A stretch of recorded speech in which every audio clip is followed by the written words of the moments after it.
ನಮಸ್ಕಾರ ಸ್ನೇಹಿತರೆ, ಸ್ವಾಗತ ನಮ್ಮ ಕೈರುಚಿ ಚಾನಲ್ಗೆ.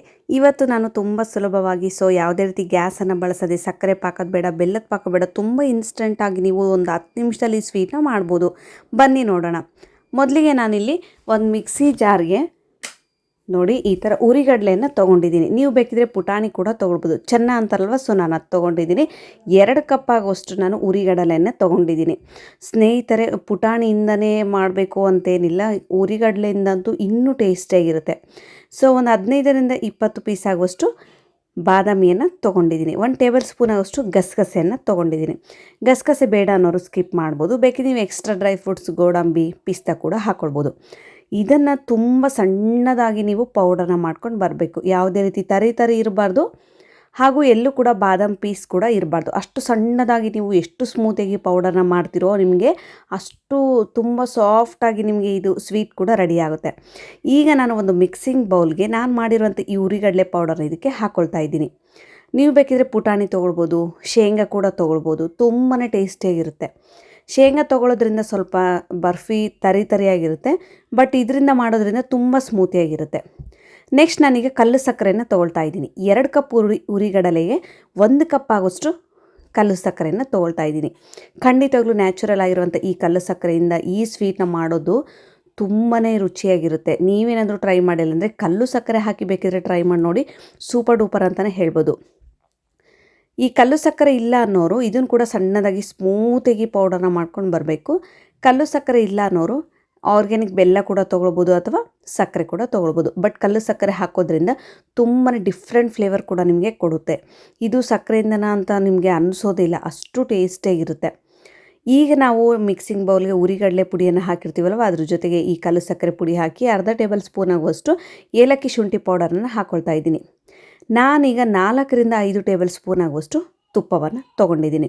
ಯಾವುದೇ ಕಾರಣಕ್ಕೂ ತುಪ್ಪವನ್ನು ಮಿಸ್ ಮಾಡಬೇಡಿ. 2 ಕಪ್ ಆಗೋಷ್ಟು ಉರಿಗಡಲೆಗೆ ನಾನಿಲ್ಲಿ 1 ಕಪ್ ಆಗೋಷ್ಟು ಹಾಲನ್ನ ತೆಗೆದಿಟ್ಕೊಂಡಿದ್ದೀನಿ, ಕಾಯಿಸಿ ಆರಿಸಿರುವಂಥ ಹಾಲು. ಈಗ ತುಪ್ಪವನ್ನು ಹಾಕಿರ್ತೀವಲ್ವ, ಚೆನ್ನಾಗಿ ಎಲ್ಲದನ್ನು ಮಿಕ್ಸ್ ಮಾಡಬೇಕು. ಅಂದರೆ ಒಂದು ಸಲ ಉಂಡೆ ಮಾಡೋದು, ಸ್ಮ್ಯಾಶ್ ಮಾಡೋದು, ಉಂಡೆ ಮಾಡೋದು, ಸ್ಮ್ಯಾಶ್ ಮಾಡೋದು. ಈ ಥರ ಮಾಡೋದ್ರಿಂದ ನಿಮಗೆ ಸ್ವೀಟ್ ತುಂಬಾ ಸಾಫ್ಟಾಗಿರುತ್ತೆ. ಯಾವುದೇ ಕಾರಣಕ್ಕೂ ನೀವು ತುಪ್ಪವನ್ನು ಮಿಸ್ ಮಾಡದೆ ಹಾಕಿ ಸ್ನೇಹಿತರೆ. ನಿಜವಾಗ್ಲೂ ಫ್ಲೇವರ್ ಅಂತೂ ಅಲ್ಟಿಮೇಟ್ ಅಂತಲೇ ಹೇಳ್ಬೋದು. ಯಾವುದೇ ರೀತಿ ನೀವು ಗ್ಯಾಸನ್ನು ಬಳಸದೆ, ಬೆಲ್ಲ ಬೇಡ, ಸಕ್ಕರೆ ಪಾಕ ಬೇಡ, ತುಂಬಾ ಇನ್ಸ್ಟೆಂಟಾಗಿ ಜಸ್ಟ್ ಒಂದು 10 ನಿಮಿಷದಲ್ಲಿ ಸ್ವೀಟ್ನ ನೀವು ಮಾಡ್ಬೋದು. ಒಂದು 5ರಿಂದ 6 ನಿಮಿಷ ನೀವು ಚೆನ್ನಾಗಿ ಮಿಕ್ಸಿಂಗ್ ಬೌಲ್ಗೆ ಹಾಕಿ ಸಕ್ಕರೆ ಪುಡಿ, ಉರಿಗಡಲೆ ಪುಡಿ ಎಲ್ಲದೂ ಒಂದೇ ಕಡೆ ಚೆನ್ನಾಗಿ ಬೆರಕೆ ಆಗೋ ಥರ ಕಲಿಸ್ಬೇಕು. ನೆಕ್ಸ್ಟ್ ನಾನು ಇದಕ್ಕೆ ಹಾಲನ್ನು ತೊಗೊಳ್ತಾ ಇದ್ದೀನಿ. ಸ್ನೇಹಿತರೆ, ದಯವಿಟ್ಟು ಒಂದೇ ಸಮನೆ ನೀವು ಹಾಲನ್ನು ಹಾಕೋದು ಬೇಡ, ಸ್ವಲ್ಪನೇ ಹಾಲನ್ನು ಹಾಕ್ಕೊಳ್ಳಿ. ಯಾಕೆಂದರೆ ಆಲ್ರೆಡಿ ಉರಿಗಡಲೆ ಹಿಟ್ಟು ತುಂಬಾ ಸಾಫ್ಟಾಗಿರುತ್ತೆ. ನಾವು ಆಲ್ರೆಡಿ ತುಪ್ಪವನ್ನು ಕೂಡ ಹಾಕಿರ್ತೀವಲ್ವ, ಸ್ವಲ್ಪನೇ 1-2 ಕಪ್ ಉರಿಗಡಲೆಗೆ 1 ಕಪ್ ಹಾಲಂತೂ ಖಂಡಿತವಾಗ್ಲೂ ಆಗೋದಿಲ್ಲ. ಒಂದು 1/4 ಕಪ್ ಹಾಲಾದರೆ ಸಾಕು. 1/4 ಕಪ್ಪಿನ ಅರ್ಧ ಕಪ್ ಹಾಲಾದರೆ ಸಾಕು. ನಿಮಗೆ ಪರ್ಫೆಕ್ಟಾಗಿ ತುಂಬ ಸಾಫ್ಟಾಗಿ ನೀವು ಈ ಸ್ವೀಟ್ನ ರೆಡಿ ಮಾಡ್ಬೋದು. ಈಗ ಇದನ್ನು ಚೆನ್ನಾಗಿ ತುಪ್ಪದ ಜೊತೆ, ನಾವು ಹಾಕಿರುವಂಥ ಹಾಲಿನ ಜೊತೆ ಚೆನ್ನಾಗಿ ಮಿಕ್ಸ್ ಮಾಡ್ಕೊಳ್ತಾ ಇದ್ದೀನಿ. ನಿಮಗೆ ಇಷ್ಟು ಪೇಷನ್ಸ್ ಇಲ್ಲ ಅನ್ನೋರು ಡೈರೆಕ್ಟಾಗಿ ಮಿಕ್ಸಿ ಜಾರ್ಗೆ ಹಾಲನ್ನು ಹಾಕಿ ಕೂಡ ನೀವು ಗ್ರೈಂಡ್ ಮಾಡಿಕೊಂಡು ಡೈರೆಕ್ಟಾಗಿ ಒಂದು ಟ್ರೈಗೂ ಹಾಕಿ ನೀವು ಸೆಟ್ ಮಾಡ್ಬೋದು. ಬಟ್ ನಾನು ಆ ಥರ ಮಾಡಿಲ್ಲ. ಮಿಕ್ಸಿ ಜಾರ್ಗೆ ಹಾಕೋದು ಟೈಮ್ ಇತ್ತಲ್ವ, ಸೊ ಆ ಕಾರಣಕ್ಕಾಗಿ ನಾನು ಇದೇ ರೀತಿ ಚೆನ್ನಾಗಿ ಎಲ್ಲದನ್ನು ನಾದ್ಕೊಳ್ತಾ ಇದ್ದೀನಿ. ಈಗ ನಾನು ಇಷ್ಟು ಸಾಫ್ಟಾಗಿ ನಾದ್ಕೊಂಡಿದ್ದೀನಿ, ನೀವು ನೋಡ್ತಿರ್ಬೋದು.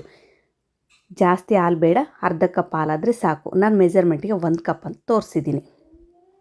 ಈಗ ಒಂದು ಟ್ರೈನ ತೊಗೊಳ್ಳಿ, ಅಥವಾ ಒಂದು ಬಾಕ್ಸ್ ತೊಗೊಳ್ಳಿ. ಬಾಕ್ಸ್ ಇಲ್ಲ ಅನ್ನೋರು ಪ್ಲೇಟ್ನ ತೊಗೊಳ್ಳಿ. ನಿಮ್ಗೆ ಯಾವ ಶೇಪಲ್ಲಿ ಬೇಕೋ ಆ ಶೇಪಲ್ಲಿ ನೀವು ಕಟ್ ಮಾಡ್ಕೊಳ್ತೀರ. ಅಂದರೆ ನೀವು ಯಾವ ರೀತಿ ತೊಗೊಳ್ತೀರೋ ಆ ರೀತಿಯಲ್ಲಿ ನೀವು ಈ ಸ್ವೀಟ್ನ ಕಟ್ ಮಾಡ್ಬೋದು.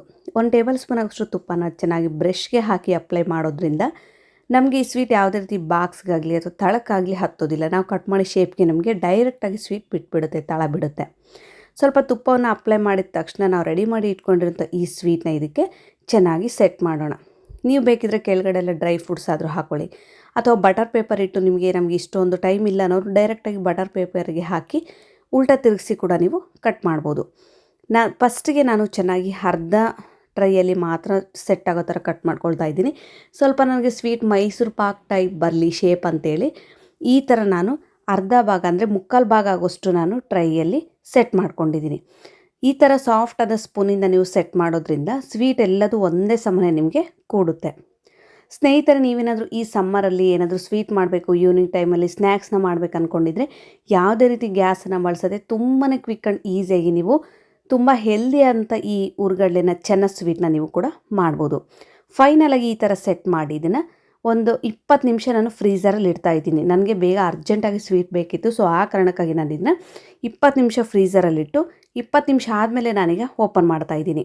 ಫ್ರಿಜ್ಜಲ್ಲಿ ಇಲ್ಲ ಅನ್ನೋರು ಒಂದು ಹಾಫ್ ಆನ್ ಅವರ್ ಬಿಟ್ಟರೆ ಅದು ಸ್ವೀಟ್ ಕೂಡ ಚೆನ್ನಾಗಿ ತಳ ಬಿಡುತ್ತೆ. ಎಮರ್ಜೆನ್ಸಿ ಬೇಕನ್ನೋರು ಫ್ರಿಜ್ಜಲ್ಲಿ ಇಡಲೇಬೇಕು. ಒಂದು 20 ನಿಮಿಷ ನಾನು ಫ್ರಿಜ್ಜಲ್ಲಿ ಇಟ್ಟಿದ್ದೆ. ಈಗ ನಾನು ತೆಗೆದು ನಿಮಗೆ ತೋರಿಸ್ತಾ ಇದ್ದೀನಿ. ಎಷ್ಟು ಸಾಫ್ಟಾಗಿ ಯಾವುದೇ ರೀತಿ ಕ್ರ್ಯಾಕ್ಸ್ ಇಲ್ಲೇ ಇರೋ ಥರ ತುಂಬಾ ಇನ್ಸ್ಟೆಂಟಾಗಿ ನಮಗೆ ಸ್ವೀಟ್ ಕೂಡ ರೆಡಿ ಆಯಿತು.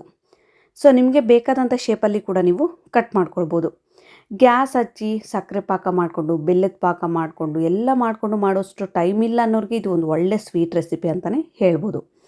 ನನಗೆ ಬೇಕಾದಂಥ ಶೇಪಲ್ಲಿ ನಾನೀಗ ಕಟ್ ಮಾಡ್ಕೊಳ್ತಾ ಇದ್ದೀನಿ. ನಿಮಗೆ ಇಷ್ಟು ನಮಗೆ ಇಲ್ಲ ಟ್ರೈಗೆ ಹಾಕಿ ಸೆಟ್ ಮಾಡೋಷ್ಟು ಟೈಮ್ ಇಲ್ಲ ಅನ್ನೋರು ಸಿಂಪಲಾಗಿ ಸ್ವೀಟ್ ಅಂದರೆ ಪೇಡ ಟೈಪ್ ಕೂಡ ನೀವು ಮಾಡಿಕೊಂಡು ಡೈರೆಕ್ಟಾಗಿ ಕೊಡ್ಬೋದು. ಇನ್ಸ್ಟೆಂಟಾಗಿ ಜಸ್ಟ್ ಒಂದು 10 ನಿಮಿಷದಲ್ಲಿ ನೀವು ಈ ಸ್ವೀಟ್ನ ಮಾಡ್ಬೋದು. ಬಟ್ ನಾನು ಸ್ವಲ್ಪ ಶೇಪ್ ಚೇಂಜ್ ಆಗಿರಲಿ ಅಂತೇಳಿ ಒಂದು 20 ನಿಮಿಷ ಫ್ರಿಜ್ಜಲ್ಲಿಟ್ಟು ಈ ಥರ ಶೇಪ್ನ ಕಟ್ ಮಾಡ್ಕೊಂಡಿದ್ದೀನಿ. ಫೈನಲಾಗಿ ನಾನು ಮಾಡಿರೋಂಥ ಸ್ವೀಟ್ ಕೂಡ ರೆಡಿ ಆಯಿತು. ಸ್ನೇಹಿತರೆ, ನೀವೇನಾದರೂ ಟ್ರೈ ಮಾಡಿಲ್ಲ ಅಂದರೆ ಒಂದು ಸಲ ಟ್ರೈ ಮಾಡಿದರೆ ನನಗೆ ಕಾಮೆಂಟ್ ಮೂಲಕ ಫೀಡ್ಬ್ಯಾಕ್ ತಿಳಿಸೋದು ಮಾತ್ರ ಮರಿಬೇಡಿ. ಒಂದು ಸ್ವೀಟ್ನ ನಾನು ಓಪನ್ ಮಾಡಿ ತೋರಿಸ್ತೀನಿ ನಿಮಗೆ ಎಷ್ಟು ಸಾಫ್ಟಾಗಿತ್ತು ಅಂದರೆ ಸೇಮ್ ನಾವು ಎಲ್ಲ ಪ್ರೊಸೆಸ್ ಗ್ಯಾಸ್ ಮೇಲೆ ಮಾಡಿರೋ ಥರ ಸ್ವೀಟ್ ಕೂಡ ಅನಿಸ್ತಾ ಇತ್ತು. ಅಷ್ಟು ಸಾಫ್ಟಾಗಿ ಸ್ವೀಟ್ ಕೂಡ ರೆಡಿಯಾಗಿತ್ತು. ನೀವೇನಾದರೂ ಟ್ರೈ ಮಾಡಿಲ್ಲ ಅಂದರೆ ಇನ್ನೂ ನನ್ನ ಚಾನಲ್ಗೆ ಸಬ್ಸ್ಕ್ರೈಬ್ ಮಾಡಿಲ್ಲ ಅಂದರೆ ಲೈಕ್ ಮಾಡಿ, ಶೇರ್ ಮಾಡಿ, ಸಬ್ಸ್ಕ್ರೈಬ್ ಮಾಡಿ. ಸಿಗೋಣ ಮತ್ತೆ ಮುಂದಿನ ವೀಡಿಯೋದಲ್ಲಿ. ಧನ್ಯವಾದಗಳು ಸ್ನೇಹಿತರೆ.